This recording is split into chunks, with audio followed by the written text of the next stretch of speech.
안녕하세요. 김유갑의 경제부동산입니다. 구독, 좋아요 부탁드립니다. 질병사태가 집값을 끌어올린다는 말에 동의하시나요? 질병사태로 경제가 악화되면서 무한정 통화량이 증가하게 되고 부동산 정책은 폭등 상황임에도 불구하고 경제의 불씨가 꺼질세라 신중을 기울이다 보니까 계속 상승을 이어간다는 논리입니다. 사실 지금까지는 이대로 흘러왔어요. 그렇다면 변곡점인 10월을 지나서 11월이 되면 정부는 어떤 추가 대책으로 부동산을 잡으려 할까요? 아주 중요한 사항 함께 책장을 넘기실까요? 11월 이것 터트려 부동산 끝장난다. 이게 지금 핵심이죠. 핵심 사항인데 보시면은 어떻습니까? 관역 정중앙을 꽂아버려야 돼요. 그런데 지금까지는 자꾸 이런 데만 맞췄어요. 빗나가거나 정책이. 자, 이 정중앙을 꽂아 한번 제가 보여드릴까요? 그렇다면 수도권, 충청권, 지방으로 지금 이게 3등분할 수가 있어요. 자, 수도권하고 충청권은 사실상 집값이 지금 과열이 심하기 때문에 지금 수도권은 과거에 너무 뛰었고 충청권은 과거에도 뛰었는데 지금도 뜨겁고 지방은 좀 조정도 했지만 지금 엄청나게 살아나고 있고, 자, 대책은 이겁니다.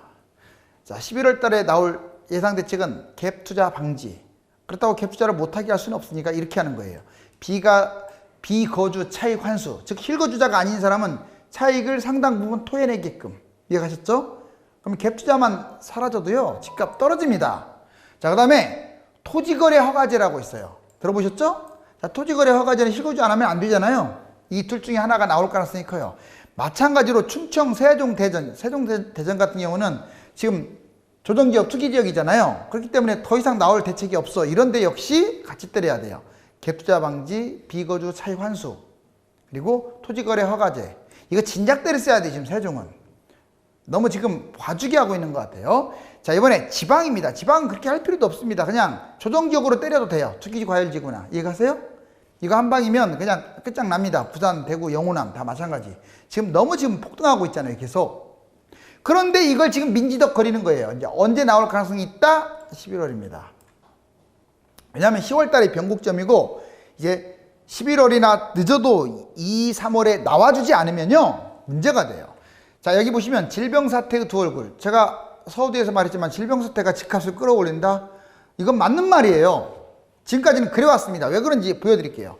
일단 두 얼굴 상승과 하락. 먼저 상승 하락이 있는데, 자, 집값 하락 요인을 한번 볼까요? 경제지표가 추락을 하니까 아무래도 집값에 부정적인 영향을 주겠죠. 소비 심리가 위축됩니다. 아무래도 부정적이겠죠. 개인 기업들 파산이 늘어나고 이런 부분도 영향을 줍니다. 그리고 주택 거래가 거의 되지 않을 거 아닙니까? 또 집도 안 보여줘요. 이 질병 사태 때문에. 당연히 거래 실종으로 집값이 하락할 수 있는 요인들입니다. 그런데 오른쪽 보세요. 이게 문제인 거예요. 집값 상승 요인이 더 커요. 1번이 이겁니다. 별표 쳐놓을게요. 정부의 집값 부양. 정부는 집값 잡을 의지가 없어져 버려요. 그러면 왜? 집값이 어떻게 보면 불씨가 되거든요. 경제에 불씨가 되는데 마지막 살아있는 그 부동산의 불씨마저 꺼트리면 이걸로 인해서 어떤 도미노 현상이 일어날지 모르고 그 집값 하락으로 인해서 그동안에 대출을 받아왔던 이 대출, 금융, 가격 부실이 막 증가하게 되고 그러다 보니까 이 집값을 강력하게 잡는데 애를 먹어요. 좋게 말하면 애를 먹는 거고 나쁘게 말하면 지금 하듯이 집값 주도 성장을 하게 돼요.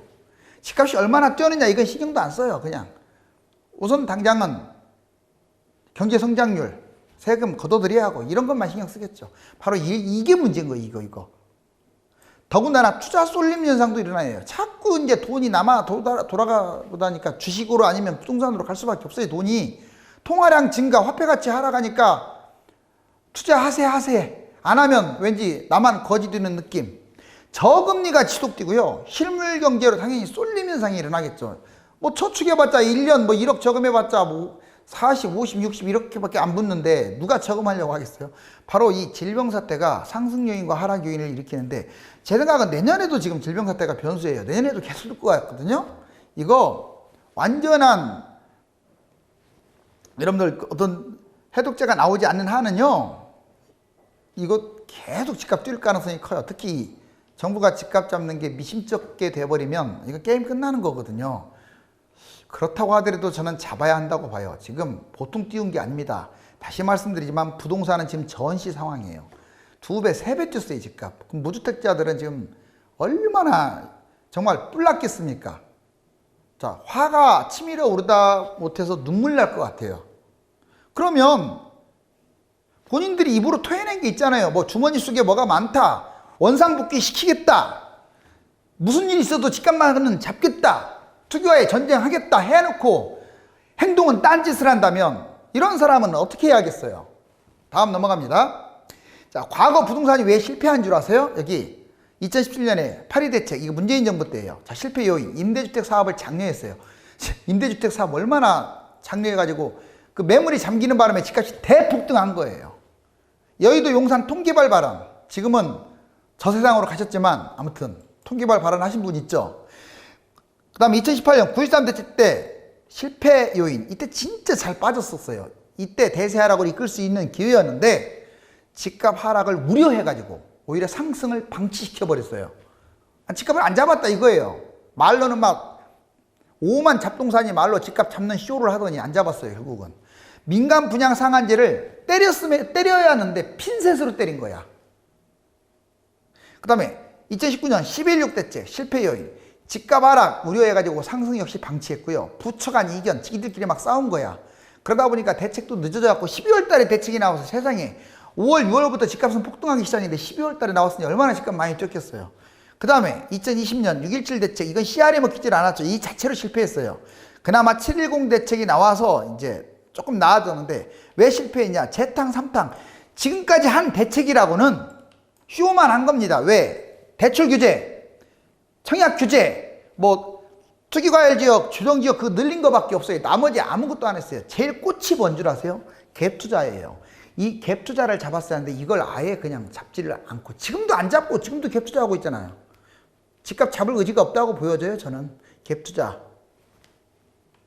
여기 보면 갭 투자, 특히 다주택도 잡은 게 없어요. 이제사 임대주택 사업 이번에 없앴잖아요. 결국은 이런 것들이 이제 모로수로 가는 바람에 문제가 된 거죠. 자, 2020년 7.10 대책. 자, 실패 확률, 이제 7.10 8월 달도 대책이, 공급 대책이 나왔지만 나는 이것도 실패할 가능성이 커요. 이거 하나로만. 그러니까 추가 대책이 나와야 돼요. 왜? 다주택 양도세 중간은 세게 때리면서 누가 매물을 내놓겠어요? 매물 잠김 심화로 이거 집값, 거래량은 없으면서 지금 집값이 안 떨어지고 있잖아요. 역사상 최저치인데도 안 떨어지잖아요. 원래는 떨어져야, 폭락을 해야 정상인데 매물이 잠기니까 다주택자들이 토해내지 않는데 뭔 일이 되겠어요? 그 두 번째 보세요. 다주택자 종부세가 형편없는 거예요. 말만 지금 언론들, 투기꾼들, 기업이라든가 건설사 이런 투기꾼들, 언론들, 기득권층, 얘들은 맨날 폭탄이라고 말을 하죠. 폭탄은 개뿔 폭탄입니까? 종부세 있으나 마나지. 지금 양도세에 비하면 세 발의 피지. 누진세도 아예 없잖아요. 지금 누진세 때려야 정상이에요. 제가 여러 번 월급 얘기하잖아. 10억 받는 사람, 2억 받는 사람. 지금 누진세잖아요. 누진세. 근데 왜 부동산만 3주택, 4주택, 5주택, 100주택이 똑같냐 이거야. 세금이. 미친 거 아닙니까? 자, 다음 볼게요. 갭 투자, 외진 투자, 이거 아예 차익을 다 환수시켜버려야 돼요. 실거주 안 하면 환수시켜야 돼요. 100%는 아니래도 뭐 60, 70%. 여러분들 집 매수해가지고 6개월 만에 팔거나 1년에 팔거나 2년 이내에 팔면 세금 엄청 때리는 거 아시죠? 얘도 똑같잖아. 거주를 안 하면 세게 때려야 하는데 거주 안 하는 거 세금 별로 안 때리다 보니까 이런 현상이 벌어져요. 왜 갭 투자는 봐주나요? 제일 악질인데.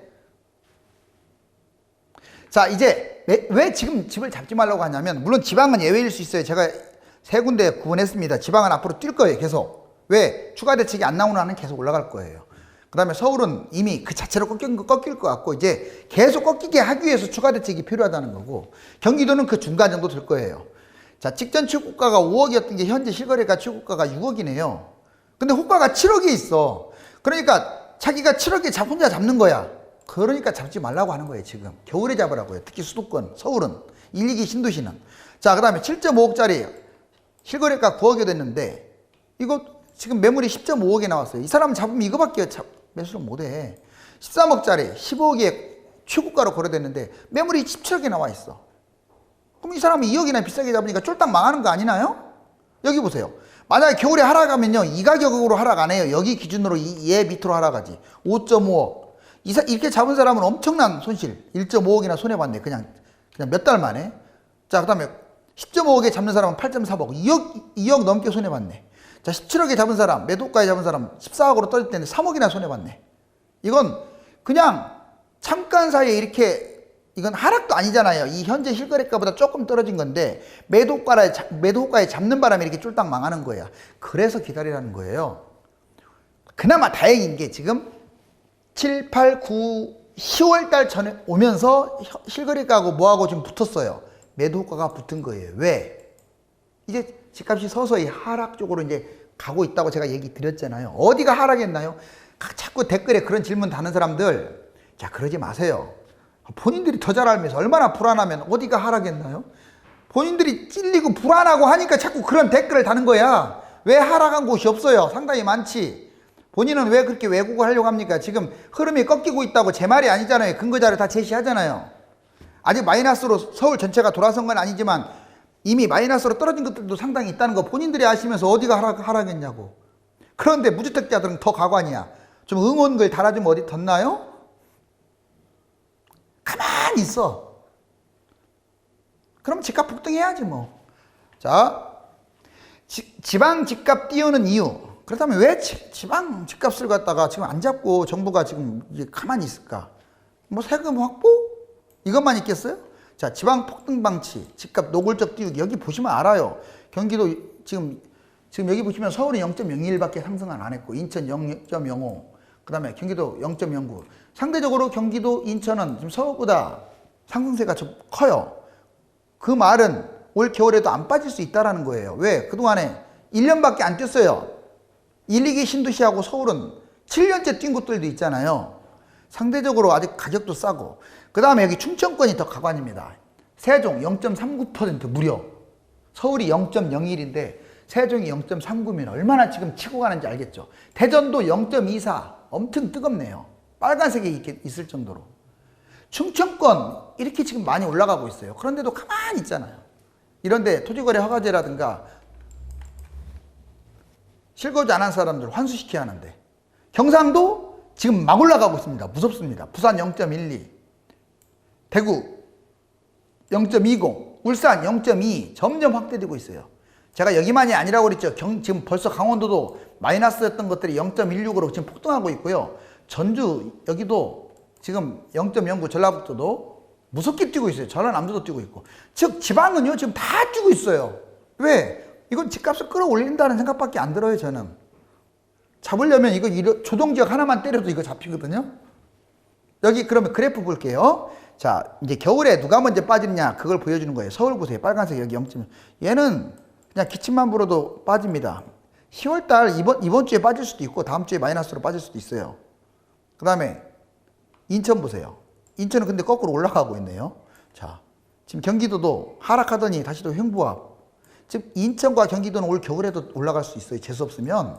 여러분들 무조건 그러니까 잘 봐야 돼요. 비싼 것들 잡지 말라고요. 비싼 거 말고 좀 그동안에 싼 것들 있잖아요. 인천 경기도도 5억 미만 뭐 이런 것들. 전국적으로 보세요. 전국 파란 게 올라가고 있죠. 여기 지금 그래프가. 지방 뛰고 있잖아요. 지방. 전국적으로. 즉 무슨 말을 하려고 하느냐. 서울하고 강남만 지금 마이너스로 가고 있고 경기도나 인천도 좀 내려오긴 했지만 크게 지금 빠지지 않고 있고 지방은 오히려 뛰고 있고 이런 판국이에요. 대책 후에 집값 추락 가시화. 그런데 대책이 나오면 집값이 마이너스로 돌아선 건 다 얘기했죠. 이걸로 보여드릴게요. 오늘은 2017년에 이게 색깔이 진할수록 집값이 뛰는 거고 색깔이 연할수록 집값이 이제 서서히 마이너스로 가는 쪽이에요. 서울 전체하고 노원구, 마포구, 강남구, 송파구만 한번 뽑아봤어요. 보면 자 2017년 파리 대책 딱 여기 나오니까 계속 뜨거웠잖아요. 파리 대책 나오니까 나오자마자부터 서서히 어떻습니까? 마이너스도 나오고 지금 전체적으로 색깔이 진해지고 있죠. 그 다음 2018년 보세요.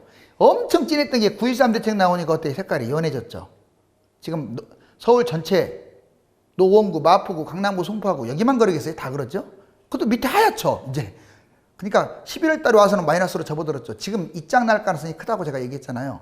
벌써 10월 말 정도 되니까 아예 그냥 마이너스로 전환되잖아요. 여기 보세요. 2019년 전체적으로 아주 뜨거웠다가 그래서 12.16 대책이 나와요. 이때는 자 상당 부분 가는 듯 하다가 그래도 1월 달로 접어들면서 서서히 하얀색이 늘어나고 있죠. 하얀색이 늘어난다는 것은 집값이 떨어지고 있다는 거예요. 이게 지금 여기는 안 나왔는데 12.16 대책이다 보니까 3, 4월 달에 본격적으로 하락하게 돼요. 그럼 2020년 올해 보자고. 올해 엄청 뜨거웠네요. 아이고 6월 달 막 7월 달 8월 달 시뻘겋죠. 그러던 게 7.10 대책 나온 기준으로 해갖고 뭔지 모르게 좀 연해지다가 요즘 여기 봐봐요. 10월 5일 날. 자, 하얀색도 나오고 전반적으로 좀 별로죠. 자, 이거 보시면 무슨 말을 하냐. 결국은 이제 여기서 또 마이너스로 전환되잖아요. 얘도 이제 마이너스 전환되는 것은 확실해요. 이렇게 해요. 자, 여기 보시면 이제 질병 사태가 집값을 떨어뜨린다? 지금까지 한 9개월까지만 보면요. 다른 나라도 또는 다른 나라 도시 이렇게 보면은요. 오히려 집값을 올렸어요. 제가 우리나라 얘기도 했잖아요. 근데 우리나라는 문제가 좀 있어. 우리나라는 그전에도 폭등을 했잖아. 폭등했는데 또 올리고 있어. 다른 나라는 이렇게까지 안 뛰었어요. 그리고 GDP 대비 이거 보면 알잖아요. 또는 PIR 규모 봐도 알고. 자, 그래서 그 걱정되는 거야. 여기 보세요. 독일, 캐나다, 프랑스, 중국, 미국, 일본, 영국 이게 지금 올해 2분기라고 나왔죠. 2분기는 4월부터 6월까지를 말해요. 자, 우리나라 지금 1.3 뛰었다고 하는데 이거 지금 말이라고 합니까? 이건 아니죠. 자, 어찌됐거나 엄청나게 뛰었어요. 다른 나라도. 여기 그래프도 보시면 실질적으로 2019년 이제 2020년 와가지고 이렇게 날아가고 있네. 왜 질병 사태가 있는데 이렇게 집값이 날아가고 있느냐? 돈이 갈 곳을 잃었어요. 무한정 양적 완화 통화량이 엄청 쏟아지고 있는 거예요. 이게 주식으로 가서 모자라니까 부동산으로 끼욱끼욱거리는 거야. 결국 이것 때문에 뻥 떠질 날이 오겠죠. 그러면 이번에 각국의 어떤 도시의 집값 상승률, 뮌헨, 프랑크푸르트, 토론토, 홍콩, 파리, 암스테르담, 찌리 다 여기 보면 1.5 초과하면 거품이 위험하다고 했는데 다 2% 뭐 1.5이 다 초과했죠. 이곳만이 아니라 전반적으로 그동안에 집값이 그렇게 안 오르다가 특히 질병 사태 이후로 집값이 폭등한 거예요. 그래서 우리는 어떻게 될 것인가 이거 정말 신경도 우리가 써야 돼요. 근데 나는 현 정부가 좀 잡았으면 좋겠어요. 왜? 다른 나라하고 다르잖아요. 그동안에 6년째 집값이 뛰었는데 올해 7년째인데 아니 질병 사태라고 또 띄우고 안 잡고 그러면 이거 어떻게 되겠어요? 소비자 심리지수 추이. 소비자 심리지수는 엉망진창입니다. 79.4예요 벌써. 경제 모든 지표는 엉망진창인데 집값만 비싸다 이거예요. 거품이 아주 언제 터질지 모를 정도로.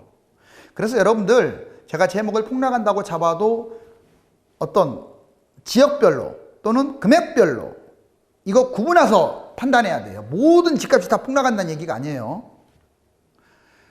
5년간 비싼 아파트 더 뛰었다. 여기 실제로 5년간 보니까 여기 10분위가 제일 비싼 아파트예요. 12.32 2015년에 16년에 13.79 그 다음에 17년에 15점 그 다음에 18년에 17점. 여기 보시면 다른 곳들 압도하죠. 밑에는 싼 아파트들이잖아요. 여기는 0.1.1 이러는데 제일 비싼 아파트들, 즉 강남권이라든가 한강권은 엄청나게 뛴 거예요.